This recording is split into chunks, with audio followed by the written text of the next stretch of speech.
No es postal, es regla. Galápagos no es un paraíso. Es un experimento vivo. Y si suena exagerado, prueba esta idea. En un experimento basta cambiar una sola variable para que todo el resultado cambie. Aquí la variable puede ser una semilla pegada a una suela, una hormiga que viaja en una caja, un mosquito que llega en un avión, o una bacteria invisible en una gota de agua. En un continente, la vida absorbe golpes porque tiene redundancia. Muchas especies cumplen funciones parecidas. En Galápagos no. Aquí hay pocas piezas, y cada pieza sostiene algo enorme. Por eso Galápagos no se entiende como playa bonita. Se entiende como una ecuación frágil. Un laboratorio sin paredes donde el guardia no es un policía. Es el tiempo. Y el tiempo en estas islas hizo lo que no pudo hacer en casi ningún otro lugar del planeta. Dejó que la vida evolucionara aislada, durante millones de años, con reglas propias, y con muy pocas segundas oportunidades. Hoy vamos a entrar a ese laboratorio.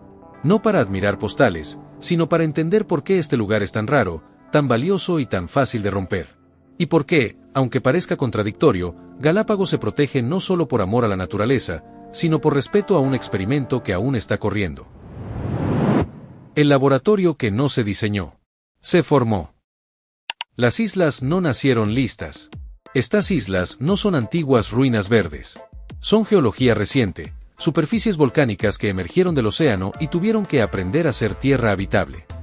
Eso significa que aquí nada estaba garantizado. No había bosques esperando. No había animales destinados a llegar. La vida entró por accidente, pieza por pieza, a través de rutas improbables. Una rama arrastrada por corrientes. Un ave que se desvió por una tormenta. Un insecto que resistió días en el aire o flotando. Cada llegada era una apuesta. Y cada llegada dependía de una condición brutal: aguantar el viaje, sobrevivir al primer día y, si había suerte, encontrar pareja o un modo de reproducirse. En un continente, la vida compite en un mercado inmenso. En Galápagos, la vida compite en una tienda pequeña. Hay menos competidores, sí, pero también menos opciones, menos refugios, menos comida alternativa cuando algo falla. Por eso el aislamiento aquí no es romántico, es selectivo. El aislamiento se vuelve una máquina que filtra, solo queda lo que se adapta. Y cuando lo que se adapta queda, empieza lo verdaderamente extraño. La vida cambia, pero cambia de forma diferente. Evolución con pocas cartas. Por eso las reglas aquí importan más. Endemismo. Un mundo repetido en miniatura, pero distinto. Hay una palabra clave para entender Galápagos: endemismo. Significa que ciertas especies existen aquí y en ningún otro lugar del planeta. No es una etiqueta turística. Es una advertencia científica.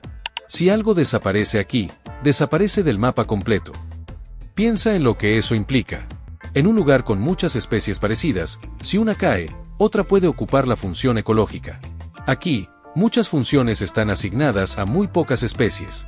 Una planta que alimenta a un insecto que poliniza a otra planta que sostiene a un ave. Es un encadenamiento. Y cuanto más corta es la cadena, más fácil es romperla. Por eso Galápagos es un experimento. Porque es controlado por límites naturales. Hay menos entradas, menos salidas, menos posibilidades de reparación espontánea. Es un sistema que se sostiene porque ha funcionado con estabilidad durante muchísimo tiempo. Pero en ese mismo diseño, está su debilidad. Lo que lo hizo único también lo vuelve vulnerable a lo más pequeño. Una especie invasora aquí no es una especie más. Es un agente que puede reescribir el experimento completo. La fuerza invisible. Corrientes, clima y comida que llega desde el mar. No es solo sol, es un choque de aguas. Si alguien llega esperando tropical eterno, se sorprende. Galápagos no es estable. Es una intersección de corrientes frías y cálidas, una mezcla que decide cuando hay abundancia y cuando hay estrés. Esa dinámica mueve nutrientes, define dónde hay vida marina, y determina qué pueden comer las especies que dependen del océano. Hay temporadas en que el mar se vuelve una sopa nutritiva, y la vida explota. Peces, aves, lobos marinos, todo encuentra energía. Y hay temporadas en que el sistema se aprieta. Menos nutrientes, menos comida, más competencia. Aquí, el clima no es un fondo, es el guión. Y entonces aparece un concepto que se siente lejano hasta que lo ves en un ecosistema tan delicado. Eventos como El Niño. Cuando las condiciones cambian fuerte, el mar se calienta, los nutrientes no suben igual, y todo el sistema puede sufrir. En un continente, una mala temporada se compensa en otro valle, en otra costa. Aquí no hay otra costa. Aquí el estrés es local y total. Por eso este laboratorio no solo es frágil por lo que vive en tierra, sino por lo que ocurre alrededor, en el océano. Galápagos es una frontera entre fuerzas gigantes, y su vida aprendió a bailar con ellas. El problema es cuando ese baile se interrumpe por algo que no es parte del ritmo natural. El detalle incómodo. Aquí la vida confía demasiado. El comportamiento también evoluciona. En lugares con depredadores humanos por miles de años, los animales aprenden miedo. Aquí, por mucho tiempo, el ser humano no existía como amenaza. Y cuando el miedo no es necesario, el miedo desaparece. Eso hace que la fauna sea extraordinariamente confiada. Es uno de los motivos por los que el turismo se siente tan cercano. Pero esa cercanía no es un regalo inagotable. Es una característica evolutiva.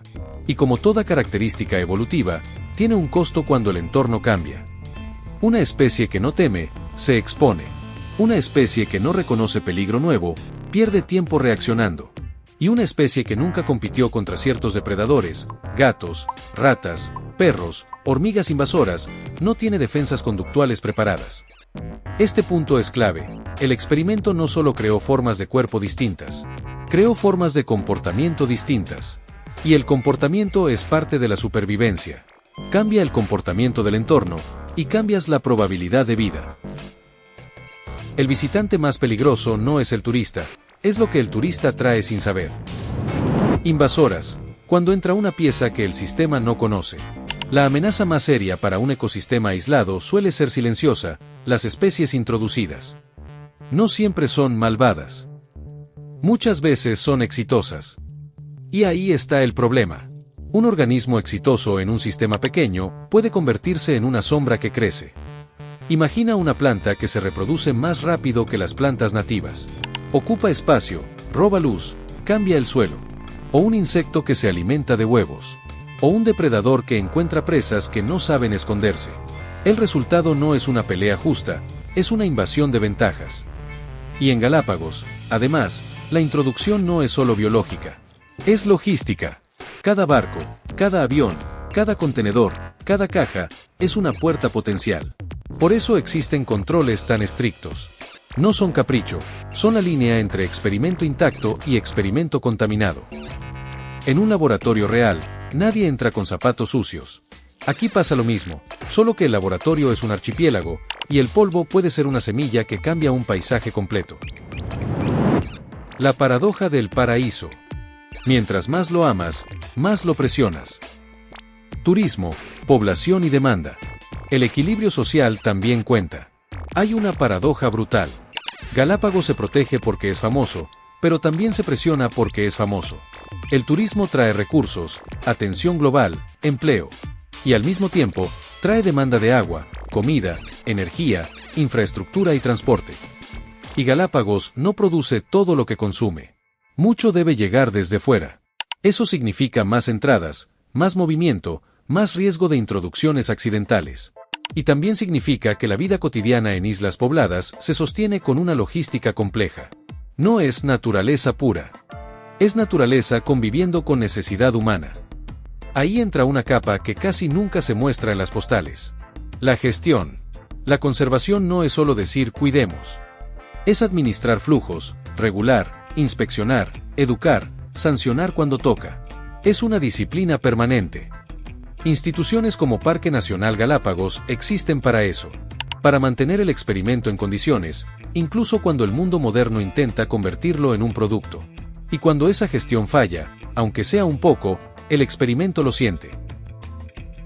Darwin no inventó la evolución aquí, pero Galápagos la volvió evidente. Una idea global nacida de un caso extremo. La historia popular dice que aquí nació la evolución. En realidad, la evolución ya estaba ocurriendo en todas partes. Lo que pasó en Galápagos es que se volvió visible. En un sistema aislado, los cambios son más claros, las diferencias destacan, las adaptaciones se sienten como respuestas directas a condiciones específicas. Cuando Charles Darwin visitó estas islas, encontró pistas de un mecanismo que no necesitaba un plan perfecto, solo necesitaba tiempo, variación y selección. Galápagos era un caso de estudio ideal. Un conjunto de islas cercanas, pero separadas, como pequeñas versiones paralelas del mundo. Eso es exactamente lo que hace un buen experimento: reduce variables, repite condiciones con variaciones pequeñas, y deja que el resultado se compare. Islas distintas, con diferencias sutiles, produciendo diferencias en organismos. Y aquí viene lo incómodo. Si entiendes que Galápagos es un experimento natural, entonces también entiendes que contaminarlo es como entrar a un laboratorio y mezclar las muestras. Desde ese momento, lo que observas ya no es el fenómeno original. El enemigo moderno no es una sola cosa, es la suma de pequeñas presiones. El efecto casi nada que termina siendo demasiado. Una botella olvidada, una fruta mal revisada, una mascota fuera de control, un barco con residuos, una obra mal planificada. Cada una de esas cosas por separado parece pequeña. Y por eso el riesgo es tan difícil de comunicar. La amenaza real no se siente épica. Se siente cotidiana. Pero en sistemas frágiles, lo cotidiano acumula.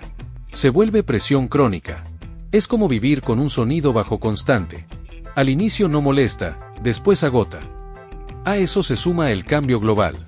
Temperatura, acidificación oceánica, patrones climáticos alterados. Galápagos no está aislado del planeta. Está aislado de muchas especies, pero no está aislado de la física del clima. Y cuando cambian las condiciones base, el experimento entra en una fase nueva que nadie controló.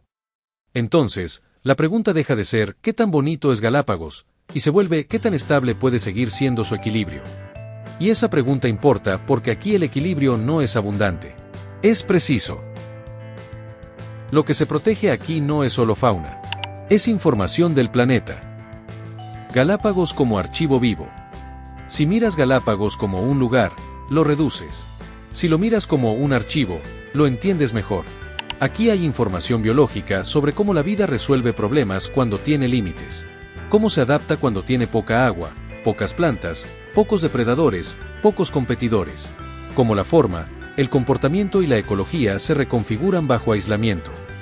Esa información no se guarda en libros, se guarda en organismos vivos y en relaciones ecológicas. Y por eso perder una especie aquí no es solo una pérdida estética. Es perder una línea de evidencia sobre la historia de la vida en la Tierra. No es casual que organizaciones globales como UNESCO hayan reconocido a Galápagos como un lugar de valor excepcional. Porque el valor no es solo hermosura, es significado. Es un sitio donde puedes observar procesos fundamentales del planeta casi en cámara lenta. Y, por lo mismo, es un sitio donde los errores humanos se ven rápido. Galápagos funciona como una alarma temprana. Cuando algo se desbalancea aquí, es una señal de lo que podría pasar en otros sistemas si siguen la misma dirección. La regla final: proteger Galápagos es aceptar límites. No se mejora un experimento, se conserva su condición. Hay un error de mentalidad muy común: pensar que cuidar la naturaleza es hacerla más productiva, más accesible, más cómoda. En Galápagos, esa mentalidad es peligrosa, porque la esencia del experimento es el límite. La escasez de entradas, la restricción, la dificultad. Proteger aquí implica aceptar que no todo se puede, que no todo debe crecer, que ciertas comodidades tienen costos ecológicos desproporcionados, que una decisión logística puede tener consecuencias biológicas décadas después. Y también implica algo humano: responsabilidad. Porque Ecuador no solo tiene Galápagos como un destino, lo administra como un legado. Y un legado no es una cosa que se usa hasta que se gaste. Es una cosa que se entrega. Cuando entiendes eso, Galápagos deja de ser un lugar para consumir y se vuelve un lugar para respetar. Un experimento vivo donde la variable más peligrosa somos nosotros, y donde la solución no es desaparecer, sino aprender a entrar sin contaminar. La pregunta que te queda en la cabeza. La próxima vez que alguien diga Galápagos es un paraíso, recuerda esto: los paraísos aguantan cualquier cosa porque son fantasía. Galápagos no. Galápagos es real. Y lo real tiene reglas. Aquí, la vida no se hizo fuerte por tenerlo todo. Se hizo ingeniosa por tener poco. Se hizo única por estar aislada. Y por eso, si el mundo moderno entra sin cuidado, no está visitando un paraíso. Está alterando un experimento que tardó millones de años en correr. La pregunta final no es si Galápagos es bonito. Eso ya lo sabemos. La pregunta es si somos capaces de merecerlo.